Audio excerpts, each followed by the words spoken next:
오늘의 주요 뉴스입니다. 코로나19 신규 환자는 검사 건수가 적은 주말 영향이 사라지면서 전날보다 16,000여 명 늘어난 26,000여 명을 기록했습니다. 다만 일주일 전 같은 요일보다는 8,000여 명 줄어서 전반적인 감소세를 유지했고 위중증과 사망자 추이도 안정 기조를 이어가고 있습니다. 미 제약사 화이자의 코로나19 백신이 5세 미만 아동에게도 효과가 있다는 임상시험 결과가 나왔습니다. 화이자는 이번 주 안에 미 식품의약국 FDA에 5세 미만 아동용 코로나19 백신 긴급 사용 승인을 요청할 계획입니다.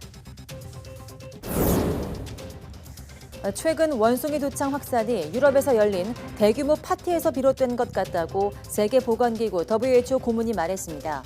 WHO는 그러나 유럽과 북미에서 원숭이 두창 전파를 억제할 수 있다고 자신하면서 감염자 대부분이 증상이 심각하지 않다고 밝혔습니다. 원숭이 두창은 코로나19에 비해 전파력은 낮고 치명률은 높은 것으로 나타났습니다.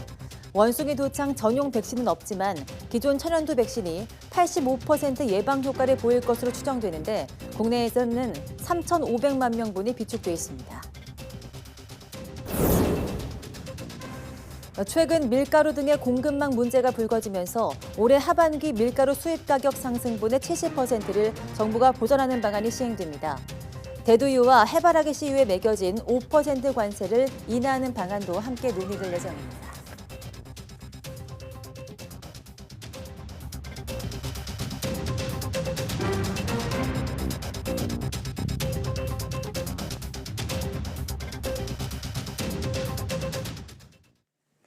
네, 여러분 안녕하십니까? 5월 24일 사이언스투데이입니다. 오늘 0시 기준 코로나19 환자는 26,344명으로 전날보다 16,000여 명 늘었습니다. 검사 건수 적은 주말 영향이 끝나면서 환자가 늘어난 것으로 분석됩니다. 다만 일주일 전 같은 요일보다는 8,000여 명 줄어서 전반적인 감소세는 계속됐습니다. 환자 감소 추세에 위중증 사망 피해도 급증 없이 안정적인 상황입니다. 위중증 환자는 전날보다 7명 늘어난 232명으로 엿새째 200명대입니다. 하루 새 숨진 환자는 19명으로 25일째 두 자릿수를 유지했습니다. 오늘 0시 기준 전국 중환자 병상 가동률은 전날보다 0.2%포인트 내린 17.3%를 기록했습니다. 수도권 중환자 병상 가동률이 14.7%, 병상수가 적은 비수도권은 24.4%입니다. 재택치료 환자는 14만 2,986명으로 전날보다 11,000여 명 줄었습니다. 이 가운데 집중관리군은 9,524명입니다. 북한에서 코로나19로 의심되는 신규 발열 환자가 사흘째 10만 명대에 머물렀습니다.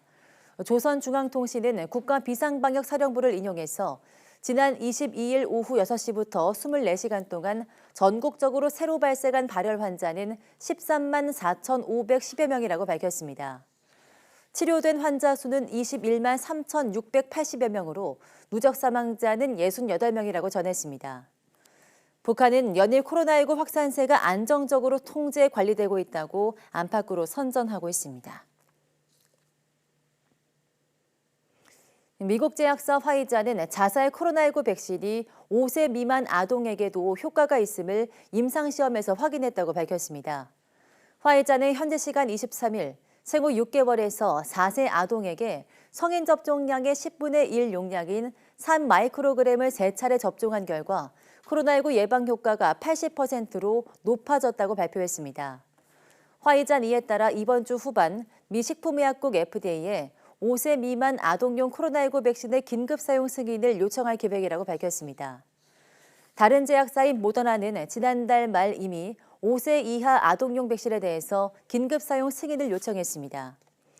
이와 관련해 FDA는 다음 달 15일 외부 자문기구인 백신 생물의약품 자문위원회 회의를 연다고 밝혔습니다. 네, 원숭이 두창 확산이 유럽에서 열린 두 차례 대규모 파티에 의해 발생한 것 같다고 세계보건기구 WHO 고문이 설명했습니다. WHO는 유럽과 북미에서 원숭이 두창 확산은 억제될 수 있다고 자신했습니다. 이종수 기자입니다. 최근 스페인에서 열린 파티 모습입니다. 이 파티와 벨기에에서 열린 광란회 파티에서 동성애자와 양성애자 남성 간 성관계에서 최근 선진국 원숭이 두창 감염 확산이 비롯됐다는 게 유력한 가설이라고 WHO 고위급 고문이 말했습니다. 데이비드 헤이만 런던 위생열대 의학대학원 교수는 원숭이 두창이 감염자의 병변에 밀접 접촉했을 때 퍼진다며 성적 접촉이 전이를 증폭한 것 같다고 덧붙였습니다. WHO는 하지만 원숭이 두창 전파를 억제할 수 있다는 입장을 밝혔습니다. And the thing I just want to say here is that this is a containable situation, particularly in the countries like where we are seeing these outbreaks that are happening across Europe, in North America as well. WHO는 원숭이 두창이 코로나19와는 다른 바이러스로 변이를 일으킬 가능성이 크지 않다고 보고 있습니다. We can say that this is a DNA virus. The mutation rate is much lower than for RNA viruses, and so it's a very stable virus. 또 원숭이 두창 확진자 대부분은 증상이 심각하지 않다고 설명했습니다. 원숭이 두창이 성행위를 통해 감염될 수 있지만 기본적으로 성병은 아니라고도 강조했습니다. 블룸버그 통신은 한 덴마크 생명공학 업체가 원숭이 두창 감염 사례가 확인된 여러 나라와 백신 공급 논의를 하고 있다고 전했습니다. 이 회사의 천연두 백신은 미국과 캐나다에서 원숭이 두창용으로도 승인받았고 유럽연합에서도 승인이 추진되고 있다고 블룸버그는 전했습니다. YTN 이종수입니다. 네, 영국에서 원숭이 두창 감염 사례가 37건 추가로 확인됐습니다. 영국 보건안전청은 현지 시간 23일 잉글랜드에서 원숭이 두창이 36건이 추가돼 56건으로 늘었고 스코틀랜드에서도 처음으로 1건이 확인됐다고 밝혔습니다. 영국 보건당국은 원숭이 두창이 확산함에 따라 감염자와 직접 접촉했거나 함께 사는 경우 3주 자가격리하라는 지침을 내렸습니다. 또 감염자와 접촉한 경우 최근 접촉 이력을 제공하고 이동하지 말라면서 면역이 약화한 사람이나 임신부, 12세 미만 어린이와 접촉을 피하라고 권고했습니다. 앞서 벨기에는 전날 처음으로 원숭이 두창 접촉자에 대해서 21일 격리를 도입했습니다. 네, 원숭이 두창은 코로나19처럼 호흡기 전파도 가능한데 전파력은 크지 않습니다. 다만 코로나19보다 치명률은 높아서 주의가 필요해 방역 당국이 국내 유입 가능성에 촉각을 곤두세우고 있습니다. 이영원 기자입니다. 북미와 유럽을 중심으로 확산하고 있는 원숭이 두창은 천연두로 불린 사람 두창과 증상은 비슷합니다. 발열과 두통, 오한 등을 시작으로 감염 사흘까지는 주로 얼굴에 발진이 생기고 이후 온몸으로 번져 수포나 농포 등으로 진행해 최대 4주까지 나타납니다. 대부분 가볍게 앓고 지나가 자연적으로 회복되지만 최근 치명률은 3에서 6%로 보고돼 코로나19보다 훨씬 높습니다. 이런 사망 사례는 주로 소아에 집중되는 만큼 주의가 필요합니다. 초기에 비해서는 3, 4배 정도, 최근에 비교하면 한 10배에서 20배 정도일 수 있는 거죠. 소아 같은 경우는 피부에 염증이 생겼을 경우 2차 감염도 잘 되거든요. 그래서 그런 이유 때문에 소아에서의 사망률이 높을 수도 있어요. 다행히 천연두나 코로나19와 달리 전파력은 낮습니다. 침방울을 통한 호흡기 전파도 가능하지만 같이 생활하는 수준의 밀접 접촉이 이루어져야 감염되는 것으로 알려져 있습니다. 특히 최장 3주에 달하는 잠복기에는 감염 사례가 확인되지 않아 무증상 전파가 빈번한 코로나19 같은 팬데믹 우려는 없다는 평가입니다. 네, 임상 증상이 나타나기 이전에 잠복기에 있는 그 감염자들이 다른 사람들한테 전파시킬 가능성은 상대적으로 상당히 낮아서 검역을 철저히 한다면은 이게 걸러질 수 있다고 봅니다. 다만 최근 코로나19 유행이 안정되면서 해외여행이 늘고 있는 만큼 국내 유입 가능성을 배제할 수는 없습니다. 방역당국도 환자 발생에 대비해 진단 체계를 정비하고 해외 상황을 주시하고 있습니다. 한편 원숭이 두창 전용 백신은 없지만 두창 백신 접종으로 85%에 달하는 예방 효과가 있을 것으로 추정되는데 국내에는 생물 테러 등 비상 상황 대응용으로 3,500만 명분이 비축돼 있습니다. YTN 이영훈입니다.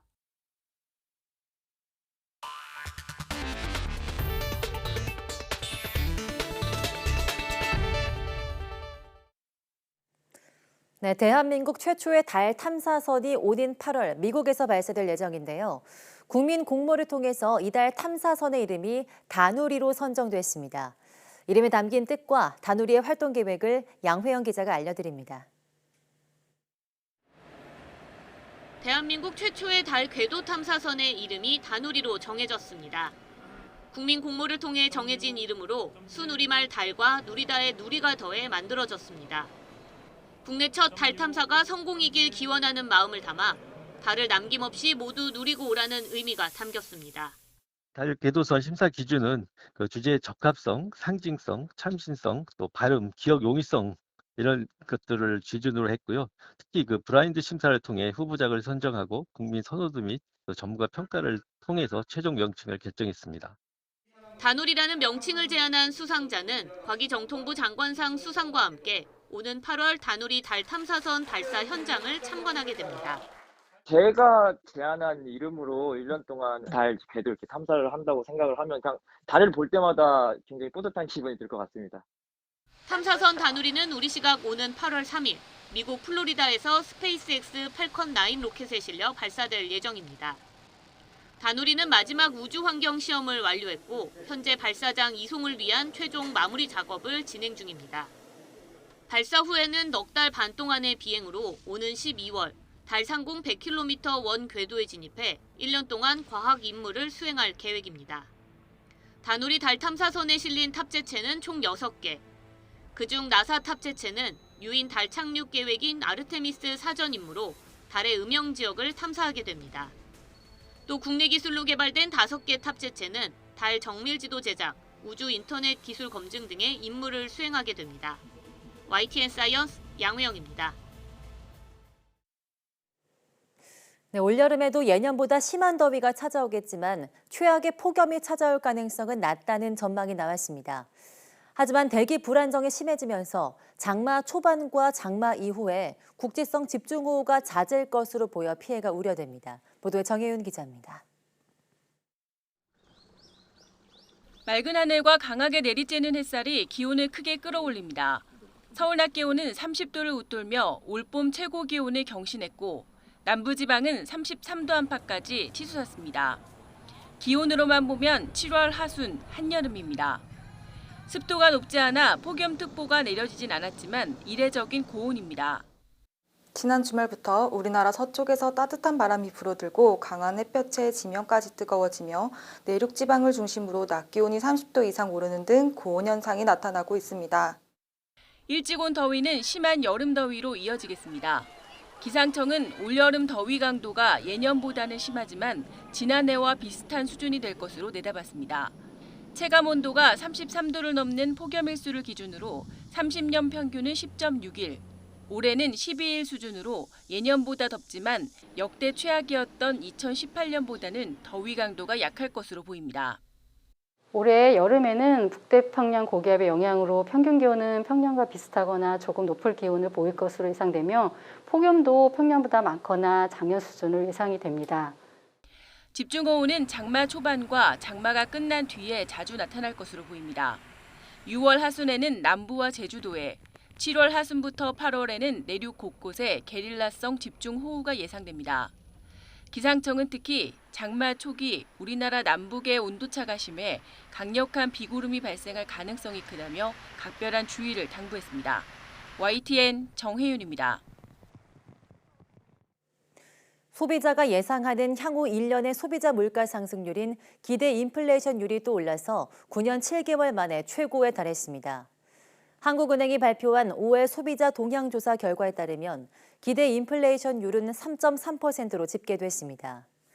이것은 4월의 3.1%보다 0.2%포인트 올랐을 뿐 아니라 2012년 10월의 3.3% 이후 9년 7개월 만에 가장 높은 수치입니다.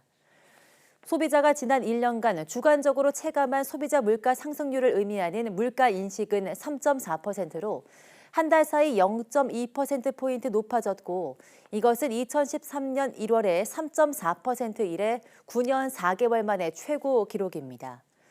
이번 조사는 이달 10일부터 8일간 전국 2,500가구를 대상으로 이루어졌습니다. 네, 농림축산식품부는 올해 하반기 밀가루 수입 가격 상승분의 70%를 정부가 보전하는 밀가루 가격 안정 지원 사업을 시행하겠다고 밝혔습니다. 정황근 농림축산식품부 장관은 식품과 외식업계와의 간담회에서 최근 밀가루 등의 공급망 문제는 안보 차원에서 해결해야 할 과제라며 이같이 말했습니다. 그러면서 대두요와 해바라기 씨유에 매겨진 5% 관세도 인하하는 방안을 관계부처와 협의하겠다고 덧붙였습니다. 정 장관은 또 지난 2월 말쯤부터 시행 중인 외식가격 공표제 폐지를 밝혔습니다. 네, 지속가능한 농업을 하며 분홍의 꿈을 일구고 있는 청년들이 늘고 있습니다. 전라남도에서는 청년들의 창업을 돕기 위한 창농타운도 운영하고 있는데요. 자치단체에서는 맞춤형 지원으로 농촌에 활력을 불어넣고 있습니다. 김범한 기자입니다. 버섯과 옥수수 등 복합 영농을 하는 농장입니다. 하우스 안에서 새송이 버섯 수확이 한창입니다. 농장 주인은 대를 이어 농사를 짓고 있는 청년 농업입니다. 체험학습을 같이 하다 보니까는 고객들이 직접 찾아오시잖아요.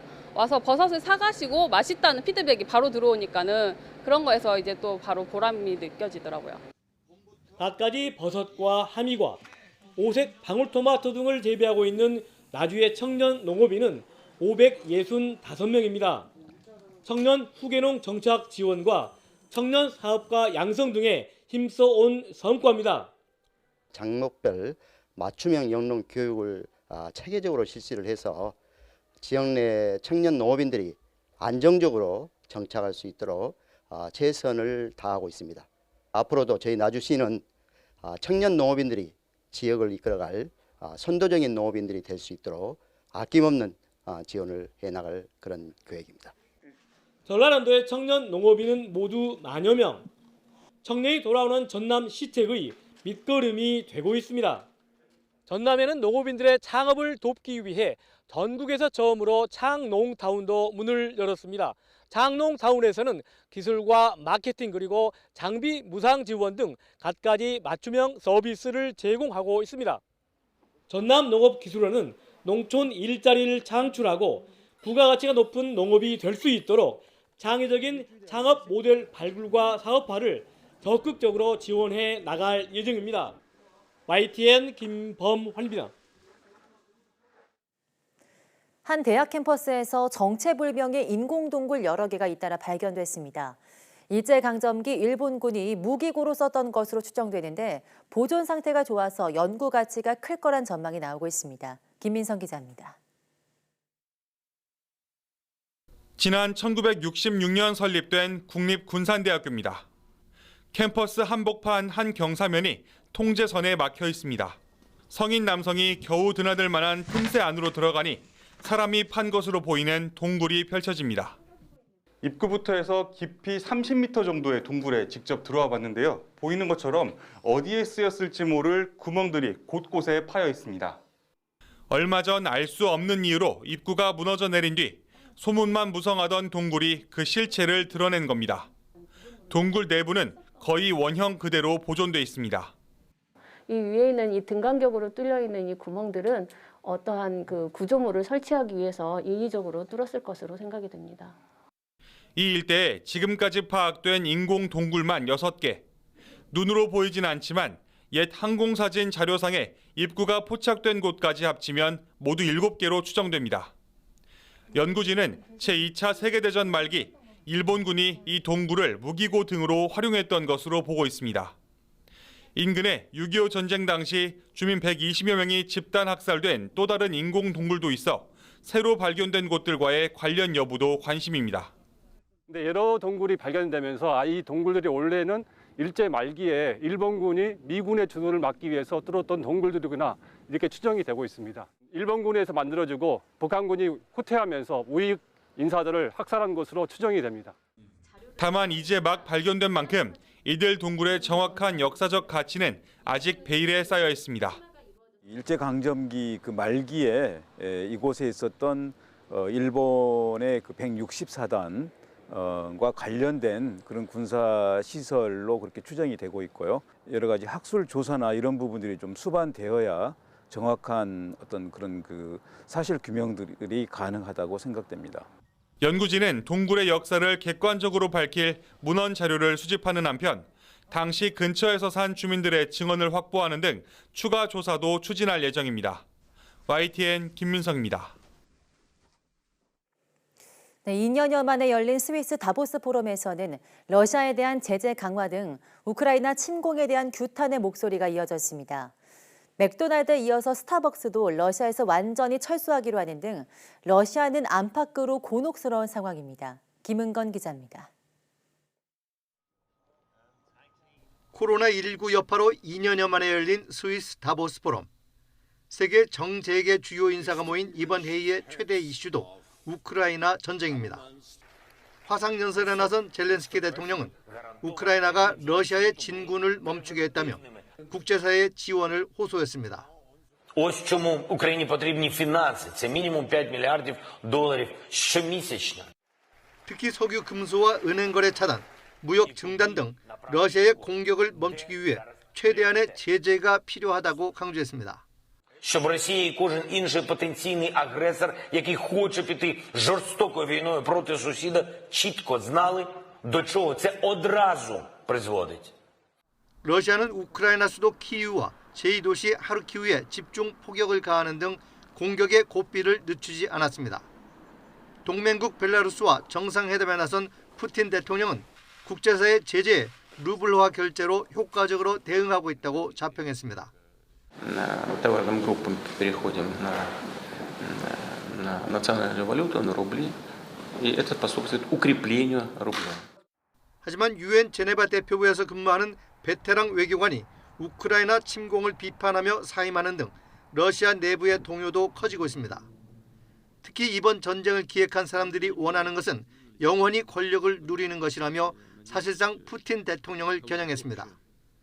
또 맥도날드에 이어 세계 최대 커피 업체인 스타벅스도 15년 만에 러시아에서 완전히 철수하기로 하는 등 서방 기업들의 러시아 탈출 행렬이 이어지고 있습니다. YTN 김은건입니다.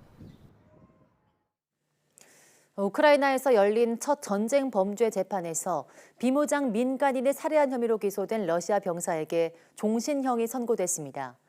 현지 시간 23일 우크라이나 법원은 지난 2월 28일 우크라이나 북동부 추바히 축우카 마을에서 62살 남성을 총으로 쏴 숨지게 한 혐의로 러시아 병사에게 종신형을 선고했습니다. 재판부는 러시아 병사가 명령을 수행하면서 자동 무기로 피해자의 머리에 여러 발 총격을 가했다고 밝혔습니다. 지난 18일 열린 첫 공판에서 혐의를 인정했지만 이튿날 두 번째 공판에서는 피해자 부인에게 잘못을 용서해달라고 호소했습니다. 우크라이나는 러시아가 자행한 전쟁 범죄가 10,000건이 넘을 것으로 보고 있습니다.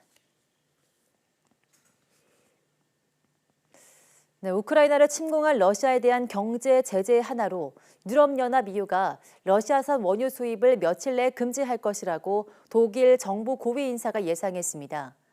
로베르트 하벡 독일 부총리는 방송 인터뷰에서 EU 회원국들이 러시아산 원유 수입 방안에 대해 며칠 안에 합의할 것으로 보인다고 말했습니다. 하벡 부총리는 그러나 원유 수입 금지만으로는 전쟁에 나선 러시아의 발목을 잡을 정도로 즉각적인 영향을 주지 못할 것으로 평가했습니다. 지난 3월 미국의 러시아산 원유 수입 금지 조치로 국제 유가가 오르면서 러시아가 원유 수출량 감소 속에서도 더 많은 수익을 거두는 점 때문이라고 하벡 부총리는 설명했습니다. 이에 따라 EU 집행위원회와 미국은 국제 유가 상한선을 설정하는 방안을 추진 중이라고 하벡 부총리는 덧붙였습니다.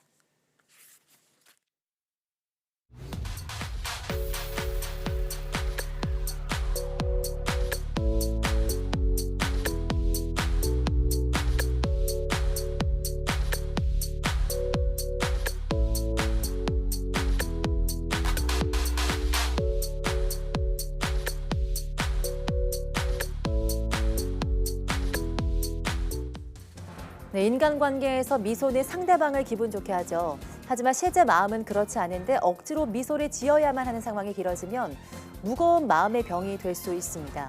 오늘 오후 사이언스 투데이 한길 사람 속은 웃음 뒤에 가려진 우울증, 스마일 마스크 증후군에 대해서 이야기 나눠보겠습니다. 많은 시청 바랍니다. 함께해 주신 여러분 고맙습니다.